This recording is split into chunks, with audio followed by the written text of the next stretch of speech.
Hello again, Gills fans. Welcome back to the latest episode of Gills in the Blood TV. It's Monday review time. Shall I just stop now? I've got to look back on Saturday's gutless, pathetic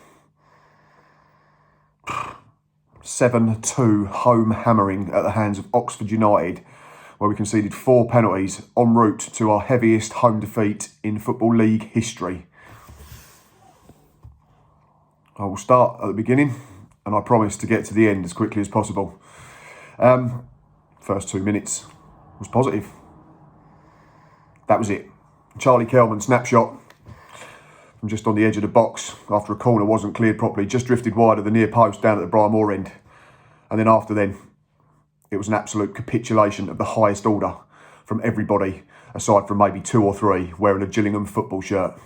First goal is disgusting defending. The left back's miles out of position. Robbie McKenzie, who had a torrid afternoon, got absolutely tortured down that side. Jack Tucker gets pulled out of position. Ball gets played into the box. Max Amar doesn't mark initially and then dives in, sits down, makes it so easy for Billy Bowden to take a step inside and smash it past Pontus Dahlberg, who's got no chance with that one. The second goal, I said in the ground I didn't think it was a penalty. It was. It's a stonewaller. Ollie Lee's the wrong side of his man when the ball comes into the box and he goes through the back of him. 2-0, 11 minutes, game done and dusted. It quickly became 3. More ridiculous defending. I think this is the one where Ryan Jackson had the bloke with his back to goal running towards his own half on the touch line, then pulls his shirt for no reason at all while he's going absolutely nowhere. Ball comes into the box. We're all marked up. Decide not to jump properly. Matt Taylor, one of the shortest players on the park, rises and heads it across Pontus Dahlberg. And that was inside 20 minutes.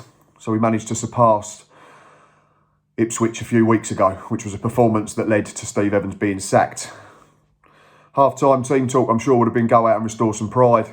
2 minutes into the second period, Pontus Dahlberg provides us with another of those moments that have been all too frequent this season.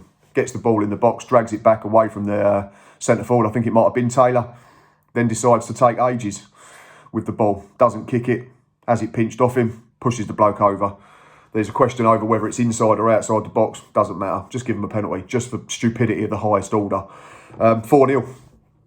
Any hopes, however small, of a comeback completely extinguished with 47 minutes on the clock.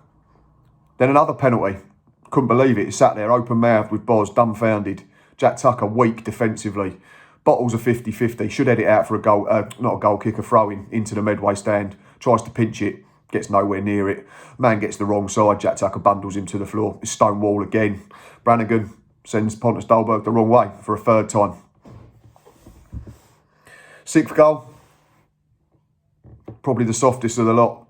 I said on the match day live, I thought it was Gerald Satoli. I did a disservice to him, so I do apologise to Gerald. It was actually Daniel Phillips who'd come on and been quite bright compared to others in the second half. It's given for handball. He puts his arms up. Bit harsh, but at the same time, when a referee's already given 3 penalties, don't make him make a choice again. And you've guessed it, Cameron Brannigan sent Pontus Dahlberg the wrong way for the 4th time in the same afternoon. Another record, another unwanted record. First person ever to score 4 goals in a league game. 7th goal, we're up the pitch, trying to, I'm not sure do what, because we're never getting back into the game, but there's no shape. The fullbacks are miles out of the picture, wrong side of the game. Stuart O'Keefe tries to fill in, gets nowhere near his man, gets skinned for pace. It's a simple ball across the 6-yard line. It's not got that much pace on it, but it makes its way to the 6-yard box. Anthony Ford taps it in, unattended again. 7 goals conceded. At home, the worst, most abject, lifeless, pathetic display I've seen as a Gillingham fan. And we've seen some horrors. But that was... I tweeted at half-time, didn't I? And I said I've run out of adjectives to describe how poor we are. And I'm still struggling now because I've used them far too many times this season. And I hate sitting here. It's heartbreaking talking about performances like this and our football club being in the state that it's in. I will talk us through our goals. First one, Danny Lloyd scores at the 2nd attempt after the keeper saves his initial effort. Lloyd, definitely deserved his goal. Purely for the fact that he was one that actually wore the shirt with any type of pride and played for the badge on the front and not the name on the back. relentless work rate, chasing lost causes, still trying to make things happen even when the game was long gone. Along with one other, that was probably Charlie Kelman, who I thought was really up against it, playing as a lone striker against two giant centre-backs. So what did we do every time we got the ball? We went long. Every time we got a centre, and we took bloody loads of them.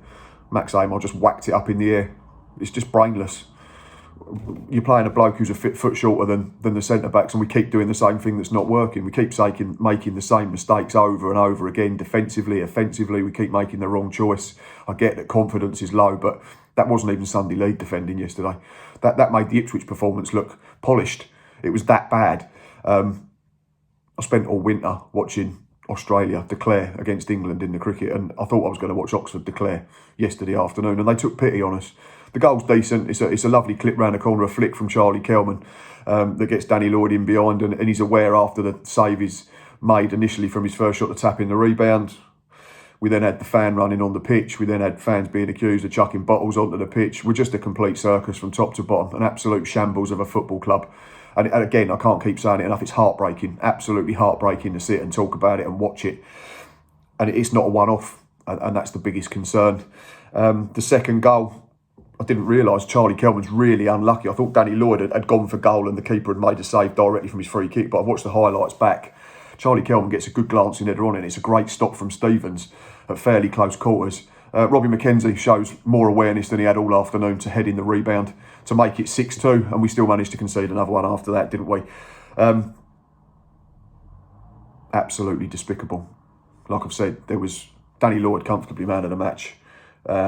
Charlie Kelman worked his socks off with very little service.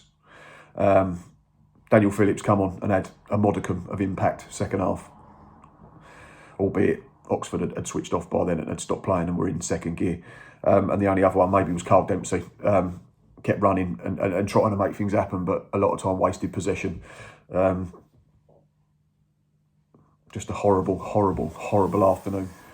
In terms of outstanding Oxford player, it's difficult to look past the man who scored 4 goals from 12 yards from the spot, and that's Cameron Brannigan. As well as his goals, 86% pass completion, 1 clearance, 1 interception, 1 tackle, and he was genuinely very good. I know we made it so unbelievably easy for him, but he kept him ticking over from the middle of the park. He's a very tidy player at this level. And watching the Quest highlights, he certainly had a better experience coming back to Kent than he did the last time. Carl Robinson was quick to say in his interview after the game that the last time Brannigan was here, he missed a fairly easy chance from about 3 yards, and then it became clear a couple of days later that he developed some sort of eye problem and nearly lost his sight. So a much better afternoon in Kent for Cameron Brannigan, and a much better afternoon in Kent than for us. But yeah, fair play to him. You can only beat what's in front of you, can't you? And that wasn't a lot, sadly, from our point of view. But Cameron Brannigan, outstanding for Oxford United, and their man of the match, in my opinion. In terms of Gills' player ratings, not pretty reading. Pontus Dahlberg, 4.5, made a couple of good saves. But the penalty that he concedes is absolutely horrific. He goes too early for every single spot kick. He falls one way, Brannigan goes the other each and every time. Back 4, Ryan Jackson 4, Max Amar 4, Jack Tucker 4, Robbie McKenzie 4.5. Purely because he scored a goal, Robbie McKenzie, but all equally disgusting. Such a poor performance individually, collectively. In terms of the midfield, Ollie Lee and Stuart O'Keefe were sat in front protecting that back 4. Ollie Lee 4, Stuart O'Keefe slightly better, 4.5. Danny Lloyd, man of the match, 7. I've given that away, I'll come on to that in a minute. Carl Dempsey, 5. Mustafa Carrier, non-existent, again 4. Aside from maybe 1 cross that he tried to stand up start of the second half. I can't remember him offering anything in an attacking threat. And Charlie Kelman, I gave 5.5. I think I've probably been a little bit harsh because he's involved in both goals. Like I say, it's a great flick round the corner for Lloyd for the first, and then it's a glancing header that he's unlucky not to see nestle in the far corner for the second. So would have probably upgraded to Charlie to a 6 based on watching the highlights. In terms of the substitutes, Daniel Phillips, 6. He was all right, like I say, modicum of respect to the performance, and certainly not on him, despite giving a penalty away slightly harshly. And Gerald Sitole, no rating, not applicable, wasn't on the pitch long enough. Gills' man of the match, I've already given it away. It was only one man in contention for myself and Boz, really, and that was Danny Lloyd. Like I've already mentioned, tirelessly ran, kept working the channel, tried to get into good areas, tried to beat his man, tried to create, did his defensive duty like he does every time, and one of very few that actually played for the badge. 1 goal, 5 shots on target, involved in the second as well. It's his free kick that causes the problem. 75% pass completion.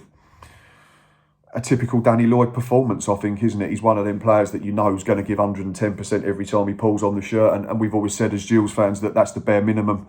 And we'll always respect people that do that. But best of a bad bunch, unfortunately. But Danny Lloyd streets ahead of everyone else. So therefore, my Gillingham man of the match. Where do we go from here now? It's difficult to see how we pick players up. Confidence that was already rock bottom is going to have taken an absolute caning at the weekend, to the tune of 7 goals conceded, isn't it? There has to be changes. There has to be changes defensively. Do we maybe bring in David Tatonda, take out either Robbie McKenzie or Ryan Jackson? I'd imagine Ryan Jackson's probably a bigger candidate based on the comparative form of them two over the season as a whole. You could take either of Jack Tucker or Max Amer out based on that performance and bring in Connor Masterson. You've got to get Daniel Phillips back into the middle of midfield. Mustafa Carriel has to come out for me. He just doesn't offer us anything at the moment. Maybe as an impact sub, he can come on and alter games. But Dane Oliver simply has to come back into the 11 if available on Tuesday night when we face Crew. Steve Lovell talked of 7 to 9 points from the 3 consecutive home games. The maximum we can get is 4 now if we can beat Crew Alexander on Tuesday evening under the lights. Can I see it happening? No, sadly. Just been having some interesting chats on Twitter over the last day or so, being told that I'm being too negative by a couple of fans. So I've asked, well, what have we got to be positive about? And I've been told, well, players are not going to respond and play better if they see what me and others are writing on Twitter. Don't buy into it, I'm sorry. Been told that there's 54 points to play for, which is enough to win the league. It is. If every other team above us drops points, and that's physically impossible because they're going to play each other, 73 points we can get to. It's not even enough to get into playoffs. I'm generally glass half full, always have been. People have told me that I'm too optimistic. I'm not this season. But I'm not negative for the sake of being negative. I'm being realistic. We're averaging 0.7 points a game. We've got to average 1.72 to get to 50 points. Can I see it happening? Absolutely not. I said to someone, 2016-17 reminds me of that season, and I said that group of players, if they ever dropped into the relegation zone, they didn't have the minerals about them to get out. Luckily for us and luckily for them, they had the minerals to stay above that dreaded line. Well, we're well below that line now. Do I see anything from anyone or enough from enough of those players to suggest that we can get out of trouble? Do I see enough from Steve Lovell? Unfortunately, no. And it's heartbreaking to sit here and say that. We need to get the managerial situation sorted out. I know I tweeted and said that it makes sense to give it to Steve Lovell until the end of the season, but he needs to know one way or the other, and he's come out and said that after the game, and he's absolutely right. He's being hung out to dry by the owner at the end of the day. He can't do this on a game-by-game basis, especially not through a transfer window. I know that fans are going to be upset with his comments backing Paul Scally, but we have to bear in mind that Steve Lovell's probably had a microphone shoved under his chin 5-10 minutes after watching us get absolutely slapped 7-2. He's going to be emotional, he's going to be frustrated, he's going to be angry, and he's probably not had time to think through his answers, not his questions. So I'm not going to hold it against him. He's a club legend. He clearly works every hour available as hard as he can to try and make this right. It's not his squad. And we do need some semblance of a plan. Other than that, I don't know what else to say, unfortunately. I wish I could be sitting here on a Monday talking about us winning, talking about nice performances. But I can only talk about what we're being served up on a Saturday or a Tuesday. And what we're being served up is dross, unfortunately. And that's being generous. Right, that's enough from me. Thank you if you've managed to stick it this far. Fair play to you, like myself and Boz, if you managed to stick it to full time on Saturday afternoon. That's the closest I've ever come to walking out early. Please keep trying to keep the faith. Myself and Boz will be back Tuesday for another Match Day Live when we take on Dave Artell's Crew Alexander. And until next time, up the Gills.